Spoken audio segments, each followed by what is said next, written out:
Welcome, everybody. You're watching and listening to the Life Enthusiast online radio and TV network. I'm Scott Patton, your co-host. We're here to restore vitality to you and to the planet.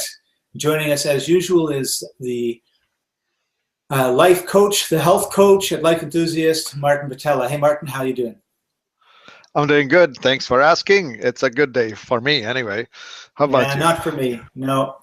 I woke up this morning. I don't know what happened. I just jumped out of bed. As far as I know, there was no sounds or anything, and was in a miserable mood, pretty much depressed for 4 or 5 or 6 hours. Not to the point where I was unable to do anything, but I noticed that I didn't want to do anything that might take me out of the depression, which I thought was kind of interesting. Right? That is funny, isn't it, how that happens to us, where we actually know that we are in a funk, we know we have tools to help ourselves, and we say, I'm not going to do that. That's right. It was just like that, the terrible twos, like, oh, no, I'm going to be mad. And, so with my metabolic type, one of the things that you say is that for whatever reason, I am too alkaline, and the more alkaline I get, the more kind of mellow and yellow. Depressed. Oh, yeah. And depressed. Mellow yellow. So having some fat or having, that's what you said to me. Actually. Yeah, because you're a parasympathetic of the autonomic nervous system kind. Your antidote to depression is high fat, high protein food. So what ended up happening was, I left. I actually got a new roof today, so it was noisy. So I thought, I'm getting out of here, and I got out. And I did a few things, and then I thought, I just want to go to my little local Chinese restaurant and have some dim sum, which was basically protein and fat, right? Except it's in a dumpling of starch. Well, only one of them. So I had a plate of vegetables, and then what I really like is seafood sumai, which is basically just a bunch of shrimp stuck together with a little bit of, I think there's 2 pieces of corn, and what I noticed was after that lunch, I got to be more and more like you see me normally, which was really interesting, because first of all I was like, if you told me, have a little spoon of coconut oil or chew on a chicken or something, I wasn't going to do it. Yes. I'm just going to simmer in this yuckiness for a while. Right. And then I just had this little quick meal, like it was, I think, 3 pieces and the vegetable, 2 pieces in the vegetable. And it was just like, wow, like now 4 hours later that we're recording this, I feel totally more like myself. So it's really interesting how the food and I think the environment too, like I just needed to get into a new environment, get out, get in some fresh air and that sort of stuff as well. But the resistance to it was what was really interesting to me today. Right on. I'm so encouraged to hear, and there you are confirming this very thing, right? That we are having to deal with. Me, on the other hand, I must tell you, I wake up acidic, being a sympathetic dominant. So I start my day like early in the morning, bright and early, and I'm on, right? Like I'm the opposite of not wanting to do things. I want to do things now. And so I do them. And but the longer I don't eat, the more I actually drift out into that acidic, which that's not so great. And so sure enough, I got busy and I got distracted, and I was not eating. And by the time noon arrived, I was definitely having to work on my attitude, because I was being contrarian and I was being unfriendly. So road rage, in other words. Controlled road rage. Just road skimming rage. The tops of the wave of the whatever it is that wanted to take me out there and be a real jackass. Anyway, funny, right? The utmost opposite of yours. Right. And I do know better, and I do know that I should get up and go eat something sooner than that, because by the time I get to 12 o'clock, it's like really awful. Yeah, and I know better too. Like I knew that I should have been taking a bunch, getting some different food. Well, I didn't eat very much either, and I didn't Yeah. eat anything that would just make me more acidic. Anything I ate would make me more alkaline, and I knew that too, right? It was just. It's interesting how much or little, depending on how you want to say it, control we have over those emotions and everything else that go on because of the food that we put into our mouth, not because of it. It wasn't like there was anyone around that I had an issue with or a problem with that was causing this, or my environment wasn't, causing these things. It really just was, eating the Just wrong foods. All you. It was all it was you. just all me, right? Yes. And yet we have this awesome tool, right? I wanted to bring that in, this awesome tool called the gift. Yes. Which in it is embedded the vibration of self-love, self-appreciation, of doing the right things as the Creator would have you do.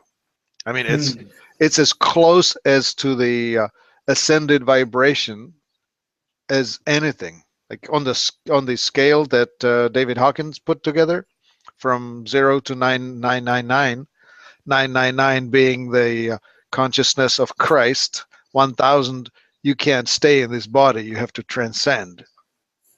And on that same scale, 50,000 was Archangel Gabriel. That's what they dowsed.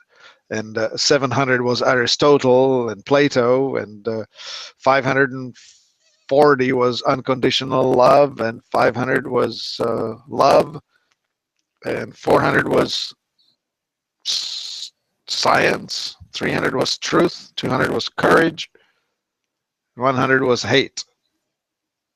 So as you go through being a bacterium, like a dinosaur and a tiger or whatever will operate at somewhere around 120, and so on. Anyway, so you need to have courage, at least 200, in order to live your life with fear, but with at least the ability to face things. And then you go into truth. And then you go into science, where you actually fully appreciate the fact that that there's greater truth than your own. The right. Ability to integrate more things and then finally you transcend to love and above. And anyway, so this vibration that's in the gift is the highest vibration possible. So when you take a drop of that, put it in your mouth, or put it right here on the high chest, on the breastbone, and rub it in. That thing just gives you an instant, what shall we call it? The mind meld, the Vulcan meld of this high vibration injected into your vibrational field. So right. Whatever it is that you move up the scale. Yeah, exactly. You pull up. So whatever was crashing you, whatever was causing you to operate at less than your potential, is taken out. I remember. Sounds wonderful. It is awesome. Farrell was telling me that when he designed it, he said, if you could imagine what a person feels and functions like at the end of his 5 or 10-year relationship with a psychoanalyst, when he has talked all himself through and all dealt with his mommy issues and his daddy issues and his brother and sister issues and all of the issues that he came with, when he's finally done, what does he know and feel like? Well, he said he put that into the gift. So when you take a drop of it, you're placing yourself fast forward into the place where you would have that high vibration. The issues are healing. It's as if all of a sudden you didn't have the problem, or at least knew how to solve the problem. And when you take one drop, it takes about 4 hours to wear off. So you have a clear 4-hour window not trouble. Nice. So how did Farrell come up with the formulation for the gift? Well, he's a bit of an alchemist. He is probably a full-on alchemist. He spent his life being a first behavioral scientist and then a teacher of that. And so he dealt with a lot of people who were in addiction recovery and in getting over problems with addiction and whatever. So he wanted to create something. So he understood how to embed the vibration into something. And the something that he used is Ormus. Ormus, we sell that elsewhere on the website. It's sort of like a recording device. Ormus will hold whatever vibrational, subtle, consciousness type of information you want to store. So if you embed that successful emotional accomplishment into this into this liquid, into this tool, you can pass it on. Same way as playing a CD or a DVD, playing a CD with some music can evoke a different mindset. Like all you have to do is listen to your favorite song. They call me mellow yellow. Quite rightly. And stuff happens. You shift out. Yes. Your memories go sunny, and the gloom, whatever it is that you thought you needed to dwell on, you shift. And another way of shifting it, of course, is aromatherapy, where specific smells will just, because there's no control, right? Like you inhale it and the molecules go straight in, like from your nose straight into your brain. There's a center right about there past your nose. He's pointing to the temple if you're listening to this on our podcast. Oh, I'm sorry. I should describe it in audio. So not too far into your brain, just past your nose, there is a nerve center that processes the olfactory information, the smells. There's no volitional conscious control. Like you smell it and it happens. You cannot control what happens after you smell it. Wow. So that's why there are these powerful things, and that's why people use perfumes, and that's why pheromones work. You just can't help yourself. You act. And women react to the smell of blood, and men react to the smell of urine. we have different makeup. Right. Anyways, so let's go back to that gift. I really want to talk about it. I really want the listeners to understand that there are tools that they can use to get themselves out of behavioral problems. Like I actually have this message here from Pharaoh. He says, a man told me that his 4-year-old was having behavioral problems in preschool. I recommended that he rub a little of the gift on the child's chest once or twice a day. The dad says there's a noticeable improvement within the first week. That's what I'm talking about, says Pharaoh. I told him it works great on animals, so it might work great with kids. Well, this is not the first time we have had good results with children.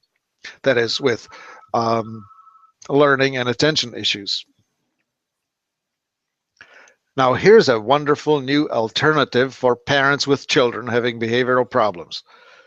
It's got to be a relief for parents to have something other than psychotropic medications for their children. Certainly, there's no harm in trying a mineral, Ormus, supplement first before diving into the world of pharmacological nightmares. Huh. Well, he's totally right on that. Yeah. Don't we wish that our children, who may or may not follow us parents in our investigation of the things that we learn? Because I have kids who just don't always listen to me. And it's probably the story for you too, right? Yeah, no, that's for sure. And we get so many wonderful stories about the gift. I actually wanted to share one with you because I thought it was pretty amazing from Addie. And it was just November of 2014 that she wrote this in. And she says, the gift is a wonderful product. Whatever problem I have, the gift stops it, whether it's pain or discomfort. It also helps with one's BMs. And she has a special needs grandchild, and who spent a few days with her. And so she put a little bit on her wrist or put a drop in her mouth, I'm not sure. And the second day she had 6 bowel movements. She ran out of baby wipes because this girl was still in her diapers. She's 23 years old, 23 months old, I mean, and maybe it is 23 years. She would be. So I thought, when I read it, I thought grandchild, this would be. No, like she unfortunately, I have known Addie for a decade. She has been a client of Life Enthusiast for all these years, and we've had many conversations. This is just an amazing woman. You know, like Addie is a grandmother age. She must be 65 or 70. I don't know exactly. And she inherited this grandchild from a daughter that's a bit of a disaster. And anyway, there she is, looking after a special needs kid. Yeah, 23 years old, nonverbal, tube-fed 4 times a day, ambulatory, and has atopic seizures. On the 3rd day, she had no atopic seizures. Plus, she learned how to break the fall. The first day, she hit her eye, and it bled, and she immediately cleaned the area, and she put a little bit of the gift around it. And the next day, you could see the bruise, and there was a scab. But by the 3rd day, no scar, no bruise, which I assume is very different than normal. That same day, she had another seizure and hit her chin, another bloody mess. I quickly cleansed it, applied the gift. The healing began, and by the 3rd day, gone. No scars. Thank you, Martin, for telling me about this. So, and we get a lot of those types of stories, right? I remember one story about a dog. I think they dropped a little bit of it on the ground, and this dog had, I don't know what the problem with the dog was, whether he had seizures or bad heart or whatever. No. The dog, I remember the story. The dog was a bit of a neurotic mess. Neurotic mess.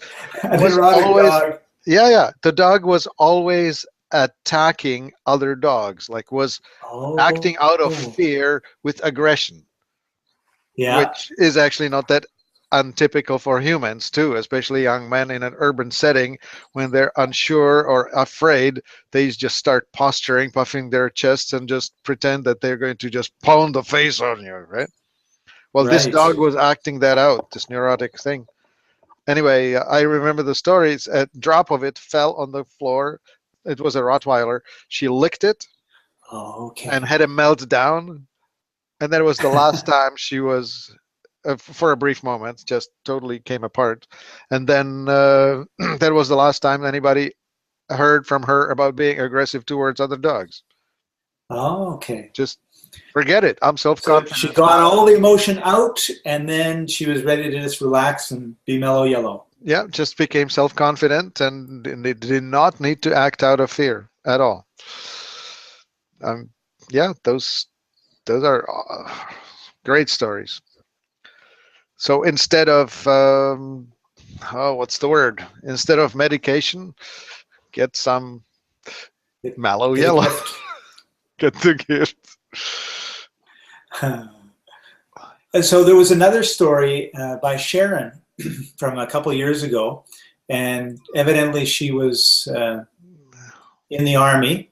And she wrote, I don't qualify as having the kind of PTS combat zone. However, I can testify to Ormus being able to recircuit the mental pathways. My miswiring came about from severe abuse as a baby and very small child. What was unusual about this was there was no structure except that of abuse. It could be likened to extreme prisoner of war experience, whereas most abuse survivors maybe had one parent, a sibling, or a teacher that could provide some sense of refuge or alternative structure. My experience was as a captive. This made my testimony even more profound. But what makes my testimony even more profound is that I experienced this while my brain and personality were forming. So any innate potential that I was born with was never solidified. The bad wiring of abuse was ingrained. It was the foundation of what became 7 personalities. It's easier to get back to something that used to be than it is to manifest potential that was thwarted in the formative years.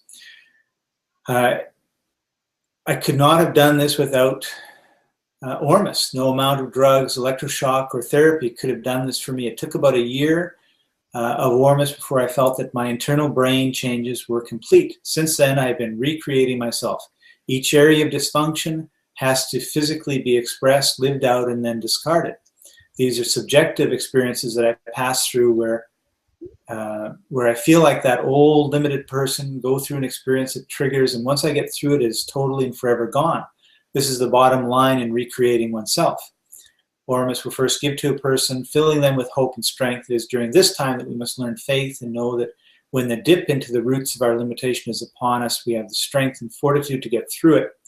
When we actually go through it, we don't feel strong, but once we come out of it, we understand the necessity of it as it is the core of personal transmutation. However, people with dysfunction buy into it at some level. It is our obligation to not do this, even in the face of these experiences. I can go into this more in depth if someone is interested, but the key is we were previously fortified and connected before going through the dark night of the soul, and that is what gives these experiences transformative potential. When we buy into them, once again, we do not benefit from change. Many people with trauma get afraid, believing they are returning to their scariest experiences. But I wish I could package this distinction and give it away. The distinction is the filling up of one's internal resources that is so common with us. We have to pass through those darknesses one last time after being reborn, so to speak. Again, we can only do one particular day. We can, on one particular day, acknowledge how Ormus has given us hope and dreams and more energy, but the next day we might be faced with being back in the trenches of our greatest fear. The only way to get through this is for that last time to force oneself of being mindful that although we are subjectively feeling vulnerable, we are not the vulnerable person we were when those experiences happened. All my best to you. That's a bit deep, isn't it? Yes. Yeah, I tell you, I was part of that process. I was assisting and talking to her several times through, and those are very encouraging conversations. It taught me a lot about the depths of suffering that